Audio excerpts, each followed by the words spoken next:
Good afternoon and welcome to this, the fourth in our series of webinars on the My Health Record, which we at the Consumers Health Forum are presenting. This session is to focus on the risks in MHR, or My Health Record, and we welcome questions and comments from you, the online audience. Thank you. I'm Mark Metherell, I'm Communications Director with the Consumers Health Forum, and I'll be facilitating today.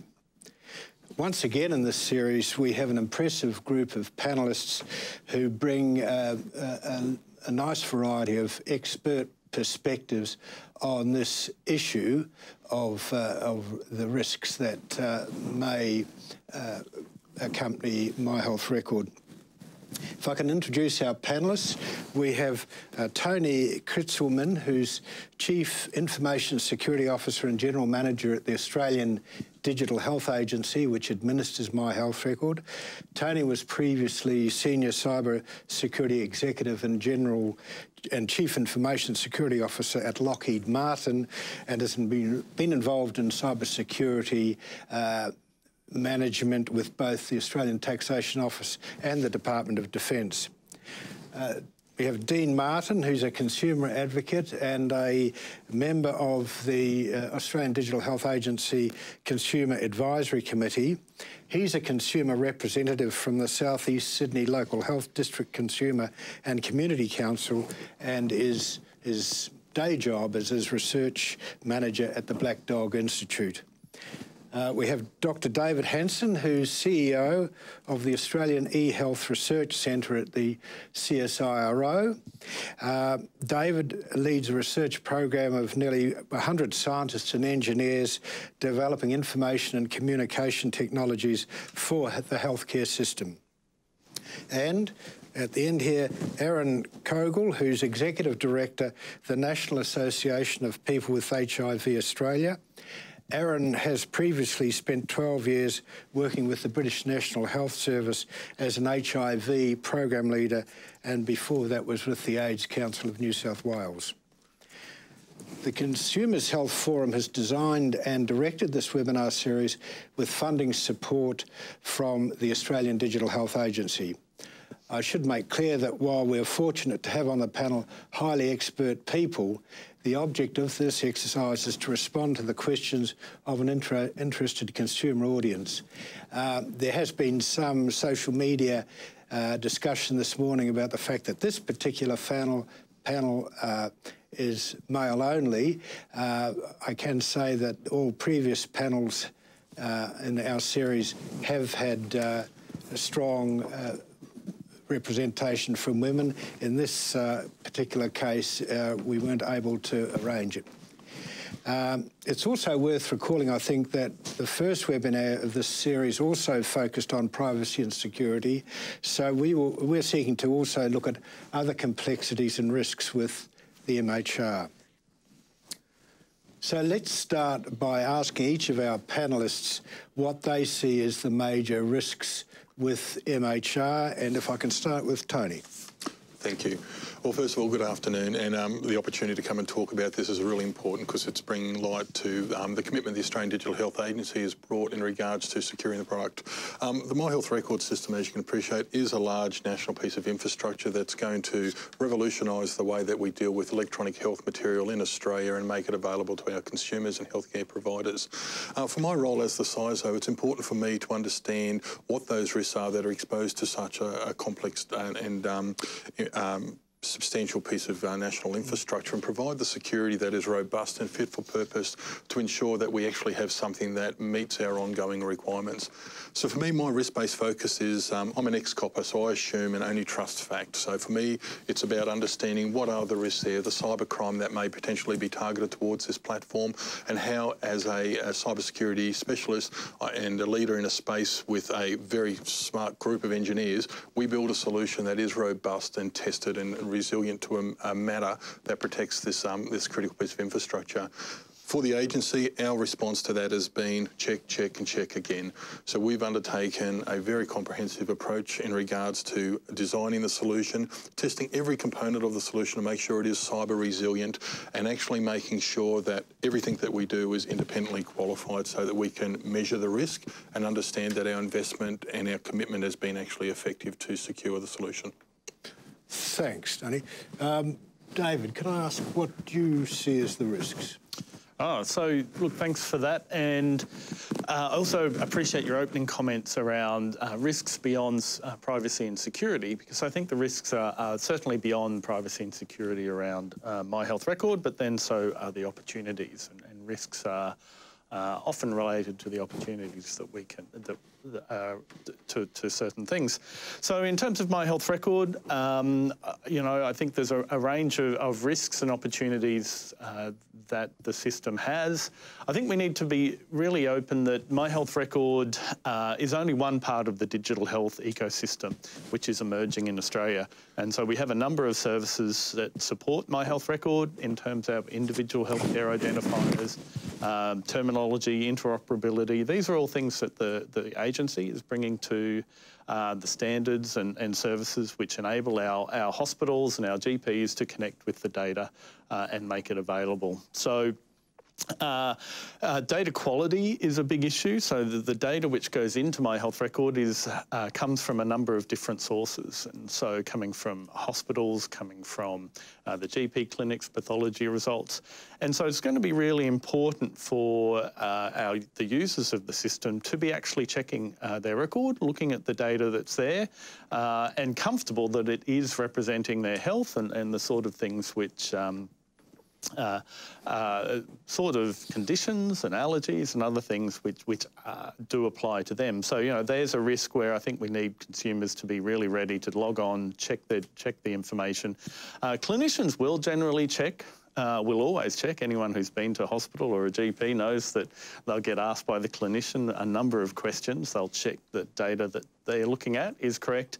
But as has happened in the rest of our busy lifestyle, more and more of technology uses the data which is in those systems to provide the services and things like that. So to get the most out of the My Health Record system, making sure that that data is correct and up to date is going to be really important, as an example of one of the other risks. Thanks, David. Dean, what's your perspective on risks? I'd certainly echo what David has said. There's risks and there are benefits, and I think from a consumer point of view, currently one of the risks is that consumers don't necessarily understand what the potential benefits of the system might be, and they may not feel comfortable about having their information in one place, like is going to be the case with My Health Record, and they might prefer to have other ways of managing their health information, or not managing it, as the case may be. Right. And Aaron, from your point of view, how do you see the risks of MHR? So there's always, as has been mentioned, a risk of data breach and things like that. And for HIV-positive people, that can be have particularly bad effects on their life, which no doubt we'll come onto a little bit later on. But I think some of the bigger risks that the system poses is that trust in one's doctor and the ability to be able to honestly talk to one's doctor is really important to secure the best health outcomes. And that might be talking about things which might not be perhaps always legal, like drug use and things like that. And so the problem that I think the risk that I think My Health Record poses is the possibility that people won't be able to be open and frank with their doctors, because there is in the back of their mind a fear of that information won't stay between them and their doctor, and that there could be issues around criminalisation, or indeed any use that is not for a specifically health-related issue will curtail people's ability to speak open and frankly to their doctors. And then there's one final one, macro issue that I think is possibly posed, and that is the involvement of data is always often followed by the idea of selling data and money. And so when money comes into a system like that, I think the idea of health information being collected just for health purposes can sometimes be a bit skewed, and it starts to be collected for profitable health purposes. And so those are the risks that I think we need to monitor as the system rolls out to make sure that we've got it right. Yeah. Tony, the matter of risk and who owns it, do you think, is there a place for private industry, the private sector, to be involved in the data collection or storage, or should we only leave it to government? Do you have a view on this? Well, the private sector are already involved in the collection of data out there. So we see those clinical information system providers out there that provide those services to the healthcare practices. Yeah. So they're already part of the integrated digital ecosystem that we actually deal with in the real world. You're talking, if I may just interrupt, about the sorts of systems the GP might have that he or she refers to. That's correct, yes. That sort of thing, yes. Yeah. So that exists already in that place. And we also see now, and as you know, there are mobile applications out there that are provided by third-party vendors. Of course, people, the community has said, well, I want this on a mobile app and I want to be able to interact with my data in a way that's appropriate for them as an individual. So I think there is always the balance between how we, as government, partner with private industry to bring innovation and bring a new, fresh look at the way that we can make data available, but always remember that it's not our data, it's the data of our citizens, and that whatever we do, we need to make sure that those protections are always considered as the first and only consideration when we make those decisions about bringing it in. Dean, from the consumer's perspective, as Tony's mentioned, I mean, there's already a lot of private sector involvement in collection of health data one way or t'other. What's the feeling, do you think, that consumers are well protected or going to have their information, health information, sold off to the highest bidder, that sort of thing? I suspect there are some people who would believe that, but it's clear that that's not the case, and you only have to look at, say, what the College of GPs have put out about My Health Record, which, while it's quite complex, it does explain quite clearly how the system works, and there's a lot of work that's been done by the Australian Digital Health Agency as well to explain what the system is, how to do various things with the system. So I think that overall that the risk of the data being sold is minimal, if non-existent. Yeah. Would you agree with that? I think this goes into a whole range of issues around secondary use of data, not just in My Health Record, but across our healthcare system. And it's important to realise that there's a significant number of safeguards in place around that secondary use and its appropriateness. Certainly, health data collected in our health system and in GP clinics are used to for a number of purposes. Quality control. We want to make sure that the healthcare that people are getting is of high quality. So that quality assessment is a big use of secondary use data. Medical research is certainly part of that, and so you know, we have human research ethics committees which review access to data and those sort of things. So there's a range of secondary uses of data, which we may get onto later as well.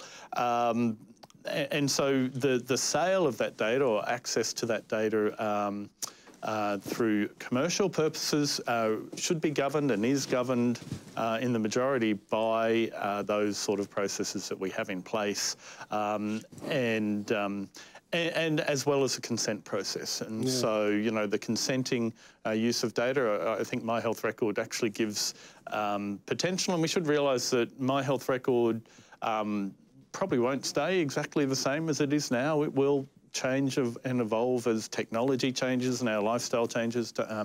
Tony mentioned that we all want the data on our phone. 10 years ago, that wasn't the case. So, you know, I think there'll be a range of new technologies that come out. It's another risk for My Health Record. We don't, you know, the potential for it to be superseded by new technologies which come out, and you know that will need continued investment. And we're seeing exciting things happening around the world in terms of interoperability with e-health health systems, which provide a more federated type model to sharing data or to having your data come together on the phone rather than in a central place. So there's a range of risks there that we need to be cognizant of as a nation as we evolve our technology. Can you just explain a little more about these sorts of federated? Look, as I think Dean mentioned, and Tony, that we've got My Health Record as a single data store with all that, with our, which contains summary health data from GP clinics, our pathology tests, all those sort of things. You know, we're now seeing in the US, Apple, for instance, offer on their through their health kit access directly to your electronic health record at a clinic or a hospital using some new technology, Smart on Fire. And so there, the only place that the data comes together is actually on your phone rather than in a central repository. So, you know, there'll be a range of things which happen over the next. So nobody else, no other organisation can see all of your. Potentially, that's another model which can. And look, I'm not saying that that's what we need to do. I'm saying, you know, there's different models. We need to make sure that we evolve with that as those technologies become available. Tony, can you see, I mean, obviously this is a fast-changing area. We wouldn't have thought 20 years ago that we'd be able to look up our health details on our phone. Is it the case that the developments are likely to leave us in 10, 20 years with some entirely different technology or way of storing and distributing our health information? Without a doubt. Technology evolves so rapidly.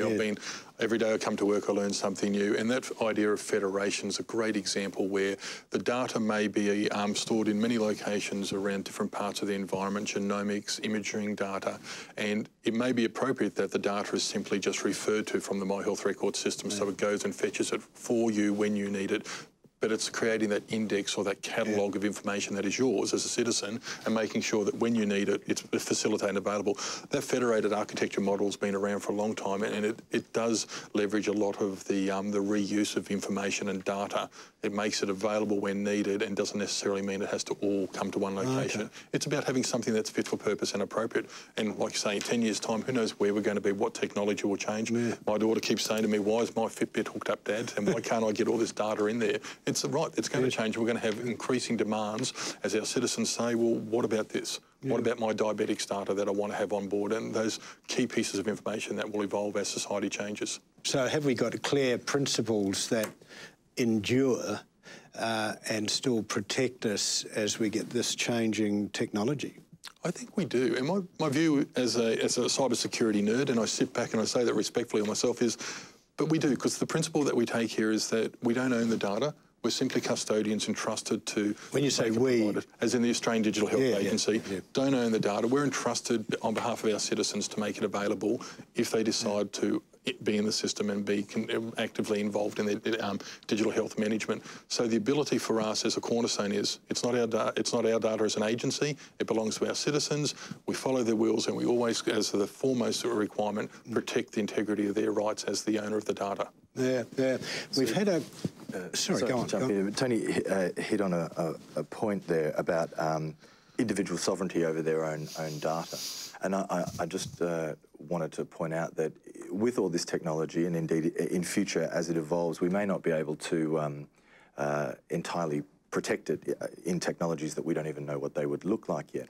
But if we had a principle which was the individual is absolutely sovereign over what is done with their data, and then that individual, there seems to be an assumption here that either the private industry or the government has to hold that data, but indeed if individuals were sovereign over their own data and they could choose to share it with government or private industry, depending on what the benefits to them were, then I think that sets up a situation where people can have a lot more control and faith in what's going on, because essentially they have to be provided with a really good service before they can share that information or get a good health benefit. We've had a question come in online from George, who asks, will the servers hosting data be located physically within Australian mainland borders? I'll ask you, Tony, to... A simple answer, 100% yes, guaranteed. It sits in Australian government certified data centres and is only hosted in Australia with very strict controls about the use and how that data can travel within our ecosystem. So it's not up on a cloud that somebody in California can... 100% sits on Australian infrastructure, measured to Australian government security requirements and protected. I've visited the data centres, I know where they live and how well they're protected. Right, okay, well that's your answer, George. If I could ask Aaron, do you think there's enough being done to inform people as to why or when they should set security and access controls to their MHR? Yeah, I think there are some concerns there in that in order to properly set a security control over a piece of information that's on My Health Record, you have to first be able to understand what that document is telling you, and there might be some medical or scientific information on there. And then you have to make a determination about who you want to see that, what level of access people should get through My Health Record. And then you have to be able to work the security system on the My Health Record system in order to be able to do that. Now, when you have a chronic condition such as HIV, every document can quickly add up to tens of thousands of documents. And so anyone who's got even a very small limit on their time, so anyone who has a job, for example, is going to really struggle to be able to go through every single document on their My Health Record and determine who they want to see it, and then to be able to set the appropriate security mechanisms. So we do have some concerns that unnecessary disclosures, which were not illegal disclosures, but just unnecessary disclosures, will be happening because people will be overwhelmed by the amount of info that's on the system. What do you think about that, Tony? And it's a valid point, and I suppose that's why we implemented the record access control in a modular type of approach, so that as a consumer, now my personal settings, I've set it up so I just get notified when somebody accesses my record. I walk out of the doctor's surgery and I get an SMS notification. I go, sweet, I know who's been on there and I've got that audit log. But you also have the ability on the My Health Record to go in and actually apply your particular record restriction in this example, so that when you go to see your healthcare provider, you can actually provide them a PIN number on the system so that they can then access your record and get it. And you also have the ability, as we talked about, is to be able to make those records hidden in the individual at the file level. Now, I completely agree, when there's a lot of them, that challenge is there, but you have that ability to say, if you want a healthcare provider to access your record, here's the appropriate access code so that they can go in and get it, and that is for that particular service. So it gives you that control, and it gives it at a one-to-one relationship between your healthcare provider and you as the patient. Well, Dean, Tony's made that sound all pretty straightforward. What's your view? Is it going to be easy for the average consumer to set things up to suit their needs? I suspect that, excuse me, the average consumer will not have a problem. It's where there is either complexity or stigma, or where there is somebody with less health literacy, they may not be able to do that for themselves. And I think that's where the point I made initially about the risk being the complexity of the system and how people perceive that and how comfortable they feel about using the system will play a part in how My Health Record develops in the future. David, you're into health informatics. I mean, you're the sort of person who would be on top of the technological aspects of this. Is there a risk here that the technologists have, produced something which the average person is going to have challenges manipulating properly? Sure. Look, digital literacy in our society is definitely an issue. So I think we've got large numbers of those average consumers that you might mention who these days are pretty digital literate. They can use the technology fairly easily.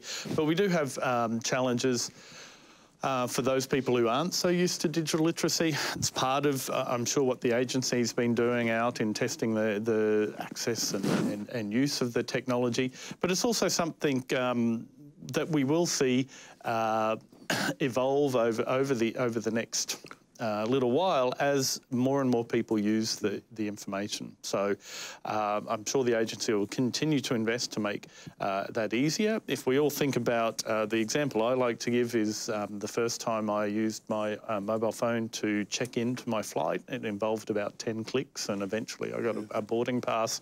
And now both Qantas and Virgin, it's really a one-click thing and you've got a boarding pass. And so as the technologies evolve and continue to be invested in, it'll become easier for all of us, and including those people who aren't quite as digital literate to use. And so some of the access controls, some great points from Aaron before.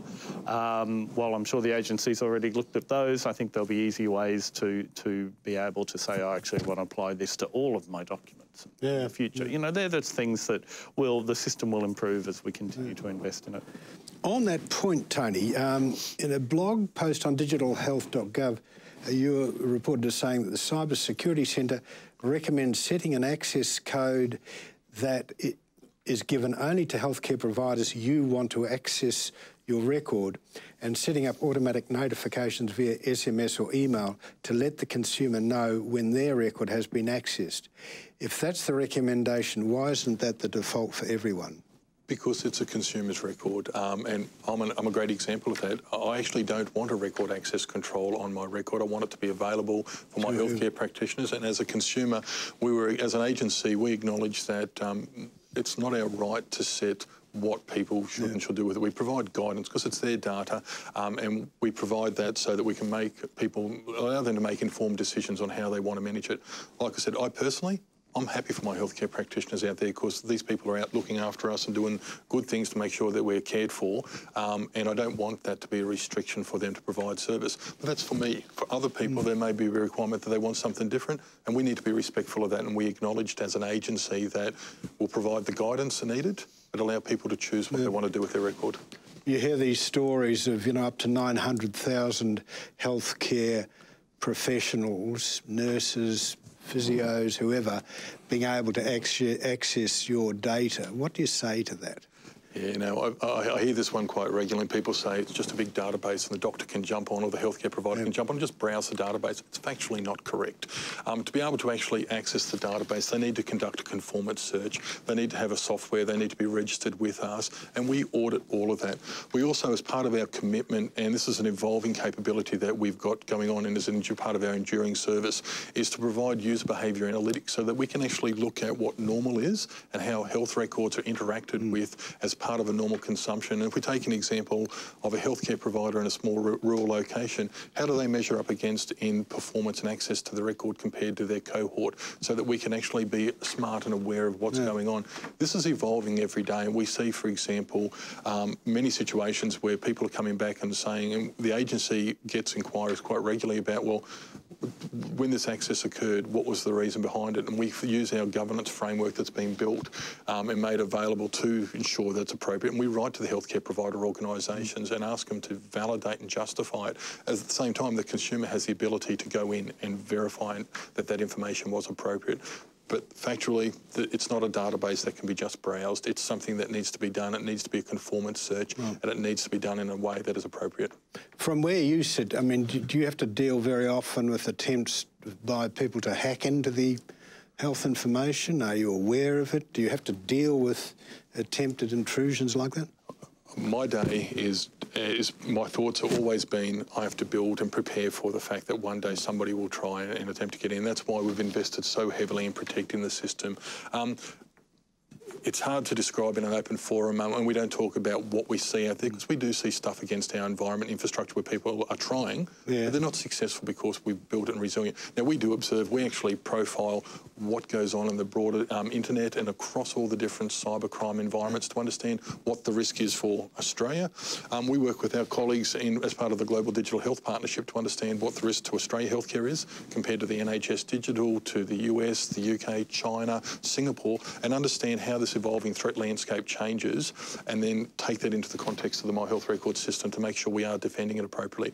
Like I said before, I'm a copper, I trust no one, and mine is all about prove to me, prove to me, prove to me. My engineers test it, we pen test it. We actually pay people to validate that the security can't be broken into, so that we get that level of rigour around it, because we're always looking for new opportunities to be better at what we're doing. So you're inviting people to try and break into the system? Or? I'd never say that. No. We actually engage with highly specialist technology companies who work under very strict rules of engagement to test the security of the My Health Record product. We work with the Australian government as well to ensure that we bring the very best and smartest minds to protecting and validating the security. I trust my engineers. They're smart people, but I also trust somebody else that's actually walked the walk and proved that the product is as secure as they tell me it is.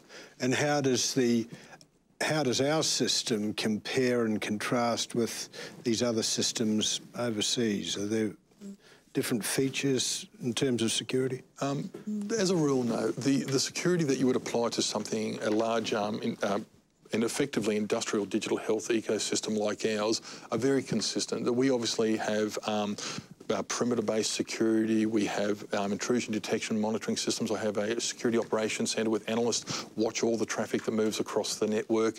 We have, and for example, all of our data, when it flows through the network, is fully encrypted and protected. So if somebody was to try and intercept the payload, they would get nothing. When the data's sitting in a server, it's protected. Always say to people, somebody once said to me, they said, well, Tony, what happens if somebody just breaks into the data centre, gets through those 5 layers of defences, gets past the security guard and walks out with the server? Well, it doesn't matter because the data's encrypted on the server. They take it out of our system, it's never available. And they're the sort of things that we go the extra mile on.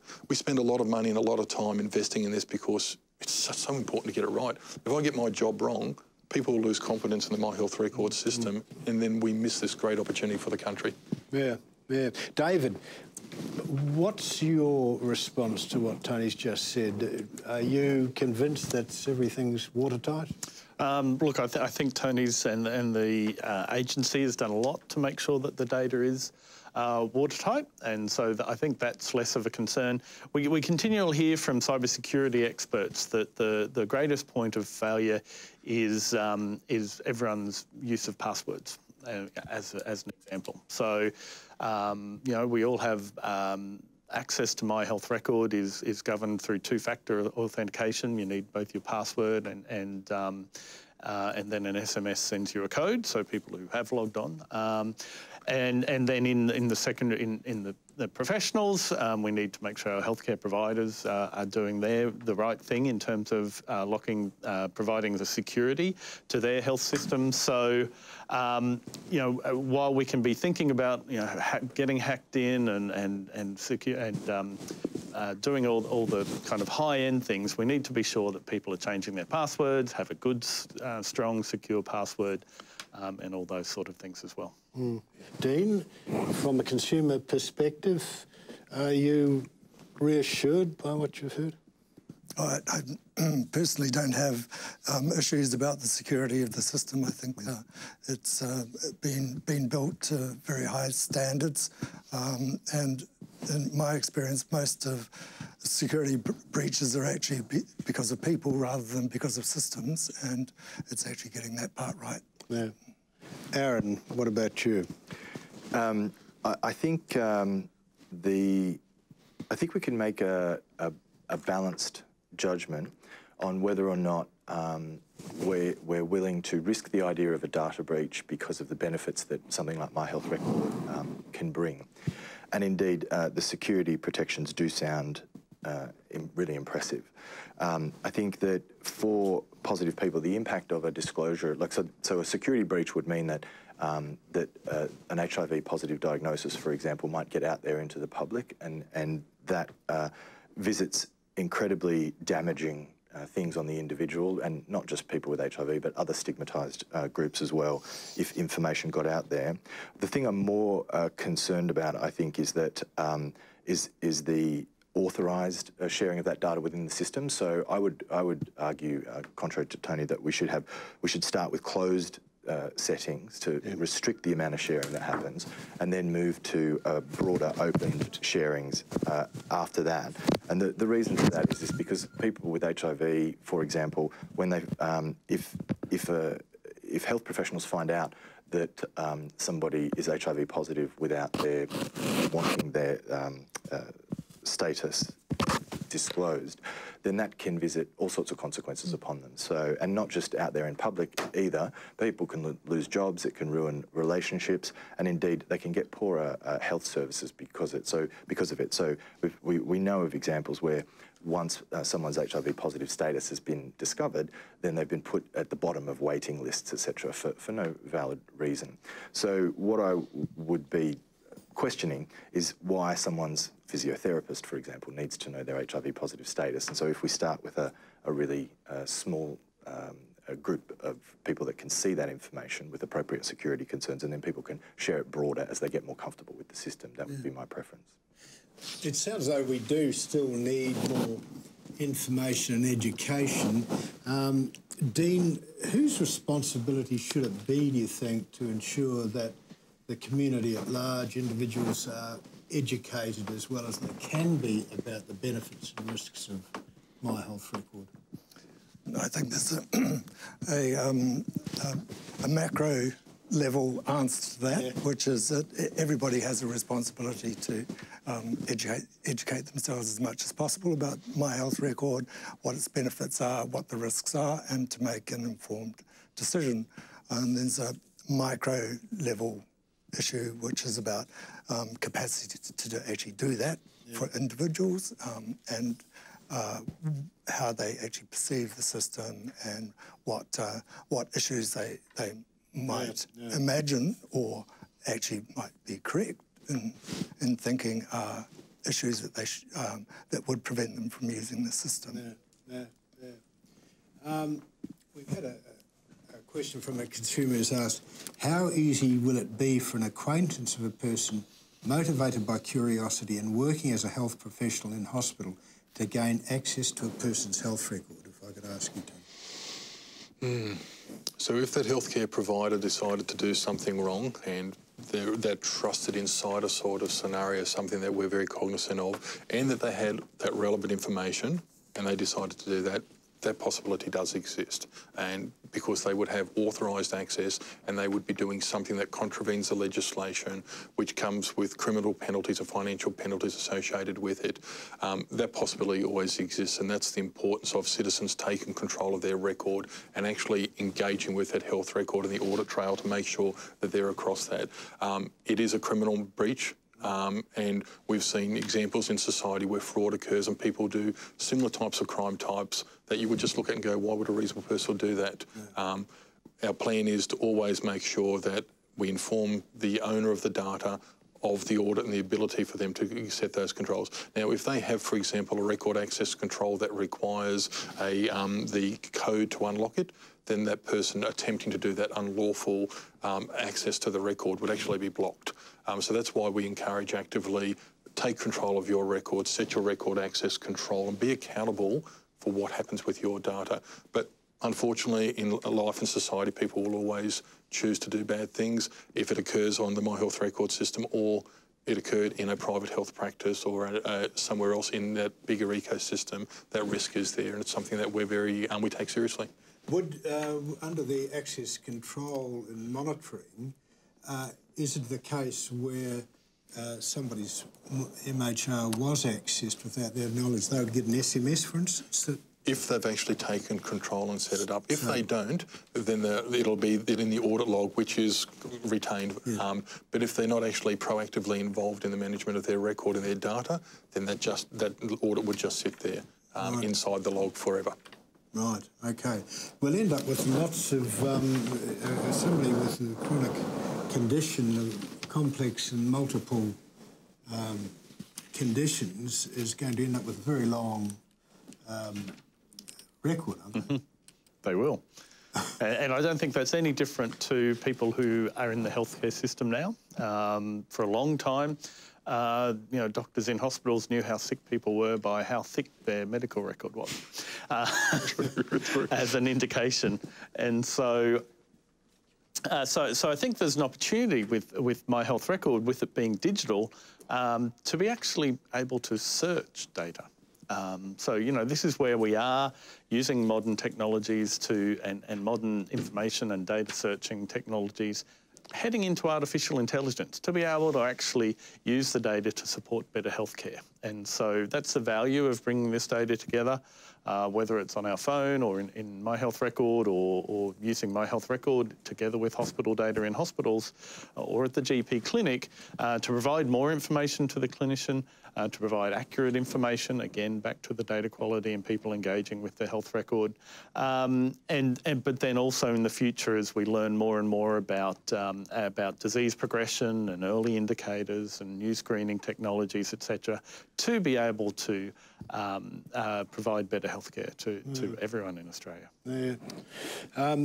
Aaron, from the perspective of your group, who's, of course, as you've mentioned, have particular sensitivities, are you persuaded that the health professionals can, by and large, be trusted to deal properly with the My Health Record data they see? Generally, I think we have to say yes. There are laws in many of the states and territories that restrict disclosure of HIV status for healthcare professionals, and by and large, they have been successful. I think the one bit that I would point to is that if a healthcare professional makes an access on the My Health Record system that goes against the rules of My Health Record, then there are mechanisms by which that person, it's a crime, I think. It's a crime. And so there are mechanisms there by which that person can be held to account, but not held to account for the consequences that it causes to the person whose information has been breached. So, for example, if someone accesses a file, finds out that a person is HIV positive, discloses that information, and then that person loses a job, their relationship's destroyed, and the consequences flow on, that person doesn't have an ability to be able to get compensation from the scheme or to be able to chase the person that's done that to them. And I would say that's a gap in the system. Yes. Has this been considered at all, compensating people who have been harmed in this way, do you think, Tony? So from the My Health Record, the answer is no, because that's I think that risk has always existed, whether it occurs in a healthcare clinic where the data's held and the doctor has that lawful and authorised access to the data. They're the consequences of life that simply are people doing the things that are wrong and inappropriate that exist, whether the My Health Record system is there or not. Right. But from our point of view, we purely deal with the law, which is this has to be done in accordance with our legislation, which is very explicit. And if the trust as a healthcare provider accessing that data is broken, there are criminal liabilities that are associated with it, and the agency takes that very seriously because it's not our data, it belongs to our citizens, and it's our job to protect it. David, we've seen the government is moving to introduce amendments to the MHR legislation to tighten up on privacy and security of records. Do you think that will solve the outstanding issues in terms of privacy and security for MHR? So I think the government's responded and the agency's responded to community concern around that. They opt out privacy and security issues. The agency said that the changes reflect the current policy within the agency to providing access to the data, so tightening that up with the legislation. But, I think, and it's going to solve one of the problems. I think, actually discussions like this, educating people, letting people know what the privacy and security tools are on top of My Health Record, really letting people know what's going on. I think that provides a sort of security and knowledge to the community that the data is safely and securely held. Aaron, are you convinced that we've hopefully plugged the gaps? I think we're yet to see how this is going to play out, but there's a key difference between the way that the law operates at the moment in relation to your files with your doctor. So there's legislation in most of the states and territories which, as I said, prevent disclosure of an HIV status without consent. But the issue is with the My Health Record is once that information, which is the same information, is moved across into the My Health record, then the My Health Record Act seems to allow sharing at a much lower bar. So, for example, if any participant in the My Health Record system, and so by that I'm thinking about contractors or IT professionals, not necessarily health professionals, so any participant in the system reasonably perceives that there's a reasonable risk to health or life or public health, then that information can be disclosed. And that's not the case currently under the law at the moment in most of the states and territories. In order to disclose an HIV status without consent, you would have to have an imminent risk to life, and you would have to be able to identify the person that imminent threat was to. And so that is a significant watering down of the ability to reasonably share that information. And what's a reasonable belief that there's a threat to public health? Well, we know that treated HIV means that you don't pass it on. We know that HIV is a lifelong chronic condition, but it's fully treatable, and people live long and very normal lives with HIV in the modern era. So while we in the community at NAPWA know that is the case, that's not very widely understood, that news. And so what would a court determine is a reasonable belief? Would a person be able to disclose HIV because they thought it was reasonable to suggest that person was about to pass HIV on, even though that wasn't the case? We wouldn't be able to find that out until it went before a court. And by the time it gets to a court, that's somebody's life who's been turned upside down. So I think there are still, I mean, the changes that they have proposed to the Act are really, really welcome, and I think they tighten up the security a lot. But there are still big issues that we need to look at, and I would like to hope that future changes to tighten up that security, to really replicate what's happened at the state level, for example, will happen. Dean, what's your view from the perspective of, say, people with mental illness? Do you think things are tight enough when it comes to people with those conditions? Well, fortunately, mental illness is less stigmatised now than previously, but it's still a very stigmatised condition.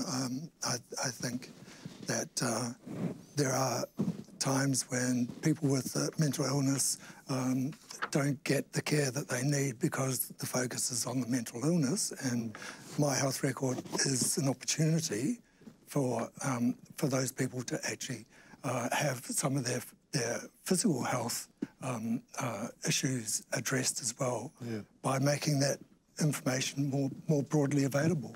I think there's it's actually going to probably work in favour of a lot of people who have mental illness or mental health issues. Same with chronic conditions and disability. I think that by having the information in one place, instead of having to go through a yay thick file of notes and trying to find relevant information, care summaries and things like that will actually make a huge difference to those people where the relevant information is much more easily accessible. There's a risk to that as well, but I think that risk is far outweighed by the potential benefits that people with mental illness or people with chronic conditions or disability, the benefits are going to be probably quite significant. Do you think the healthcare professionals, not only doctors but other allied healthcare people, nurses, etc., do you think enough has been done to educate and train them to make the most of the MHR? Are you aware of that at all? I think it's something that'll evolve over time. It's not going to happen instantly, and I don't think there's a training session which will actually fully explain what the potential benefits might be. Right. You're nodding in agreement there. Yeah, so look, a couple of things I'd bring it back to. One is digital literacy. You know, while it would be really good to be able to spend the time training the workforce to the amount that it probably needs, realistically that would be a hugely expensive exercise for our health system, which is obviously already, you know, stretched for money, and so so that's why the systems need to continue to evolve to really meet the digital literacy of not just our population but also our workforce. We're seeing now with the electronic medical records being introduced to hospitals that when they tend to when large EMR programs go live in hospitals, they tend to spend a lot of time training the doctors and clinicians on those systems, which tend to be a bit more complex, I think, than My Health Record. They certainly tend to look after, to be there to support people while they're having an acute episode or a considerable time in hospital. And certainly that will help bring up the digital literacy of the health workforce. So there's an evolutionary thing as we continue to make these systems better and easier to use, and also as people get used to using those digital tools in the health system.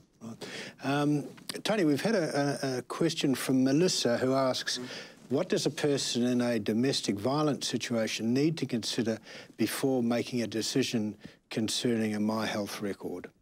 Okay, so the My Health record and the domestic violence situation is it's a troubling environment for society to deal with. The important thing to remember, Melissa, that is this is your record. Take control of it. Assert your control over that so that no one else can gain access to your records, so that you have that level of commitment to that. Also note that this is something the agency is very conscious about right now and about how we respond to society's requirements. And this is something that you as the consumer have control to protect your data and put those restrictions on there so that you can remove other person's ability to see it. And also remember that it's your record. This is something that you can take that ownership for and control on. Check the audit logs to make sure that you understand who is accessing your record so that you are informed about what is going on with your health data.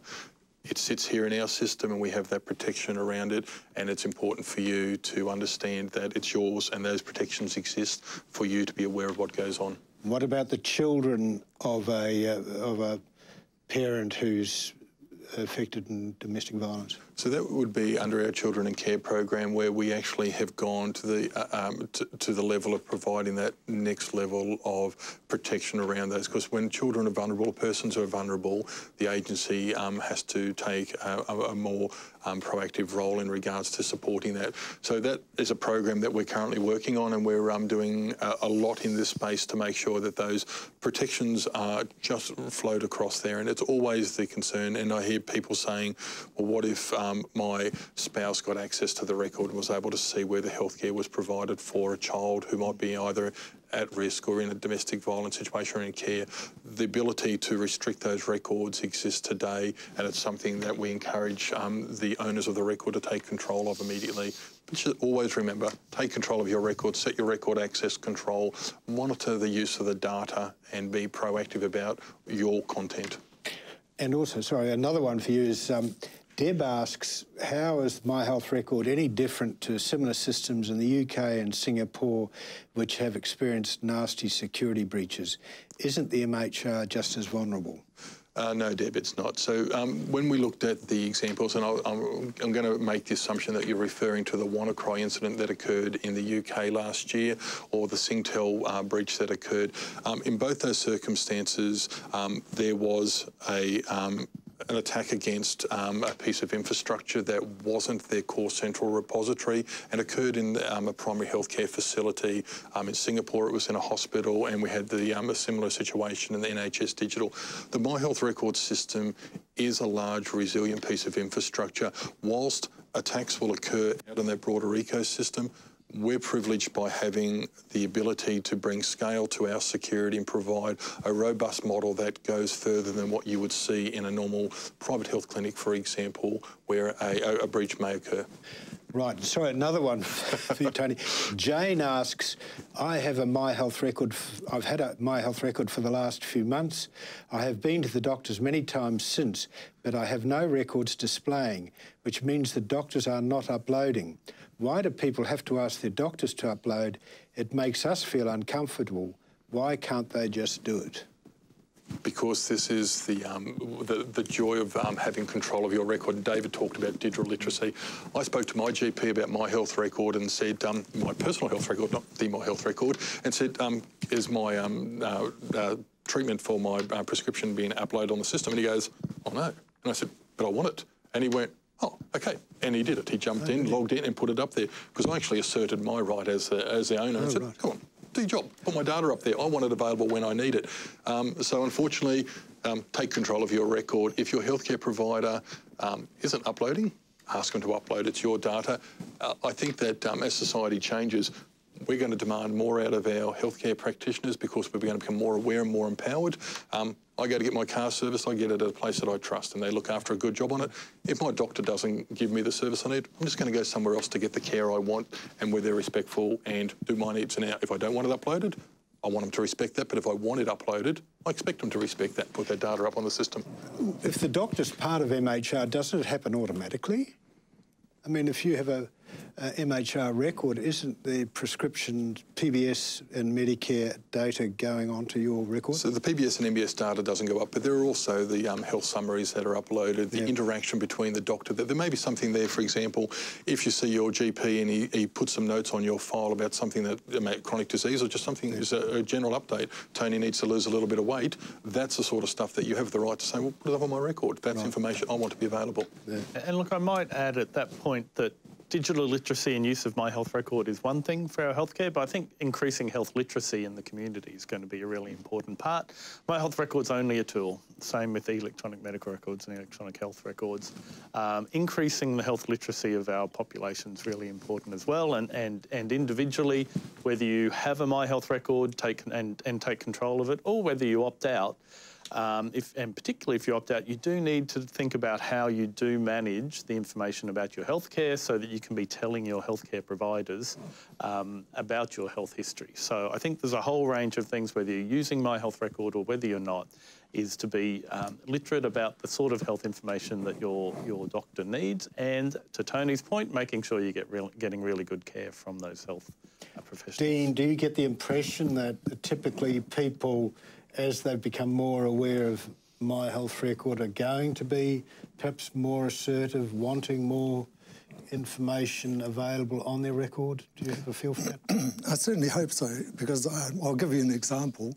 I think there's an assumption that information already flows, and it should, yes, but actually in many cases it doesn't, and the consequences of that can be quite severe. So I think that the more that people understand how My Health Record works, and the more that they, as everybody's been saying, take control of that information, are assertive about what's there, what isn't there, then the better the care and treatment they'll actually get, and the fewer mistakes as well.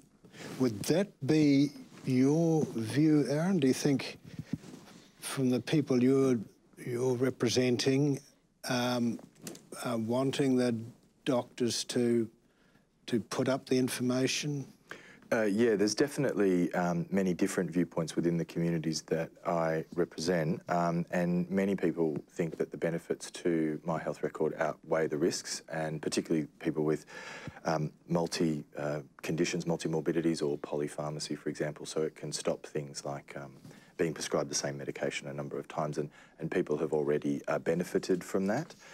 But there are large parts of the communities that I represent as well, which are already at risk of criminalisation in the society in which we have, and the My Health Record presents some risks in relation to that. So the question really for my membership is to make an informed decision about understanding what the benefits to your health of My Health Record can be, but then also understanding that that information can be shared with the tax office, the immigration department, ASIC, etc. And so if that's the case and you don't want it to be shared in that fashion, then you might want to make a decision to opt out for now and see how it plays out. Can I just add, yes, though, the legislation changes are very explicit that to occur will have to be done through a judicial process, and that's something that we take seriously, because a lot of people think that the tax department could just call up and say, hey, I want to see Tony Kitzelmann's health record. If it's not valid in line, and if it's not jurisdictionally supported through a criminal process, oh, sorry, not a criminal process, a legal process, then that would be unlawful, and we would not release that because it's not our data. Absolutely. And we just want to be on top of that, because that perception that the tax office can just come along and it's like, I don't think so. My tax return has nothing to do with my health. No, absolutely. Well, that definitely was the case before. Yeah. It's not the case now, and those changes are absolutely welcome. Yeah. But in some circumstances, which we don't know yet, then through a legal process, so warrant and subpoena, that information may well be able to be shared in future, but that hasn't been before a court yet, so we don't know when. And those are the kinds of risks of sort of criminalisation, policing and surveillance that people in already surveilled, criminalised parts of the community need to be cognizant of when they're thinking about signing up for a My Health record. Right. Oh, well, thanks, Aaron. Well, look, I think we've run out of time. I don't know if anybody wants to make any closing remarks. If I may, just a bit of a plug for my team and the professionals that support me. This is your record, folks. Jump on board, take control of your health data, put a record access control on there, and look after it. It's yours. Thank you. Thanks very much, Tony. Thank you, David. Thanks, Dean, and thanks, Aaron. Thank you. And just so you know, the next in our series is Digital Inclusion and Health Literacy, and that will be at this time next Thursday. Thank you and good afternoon.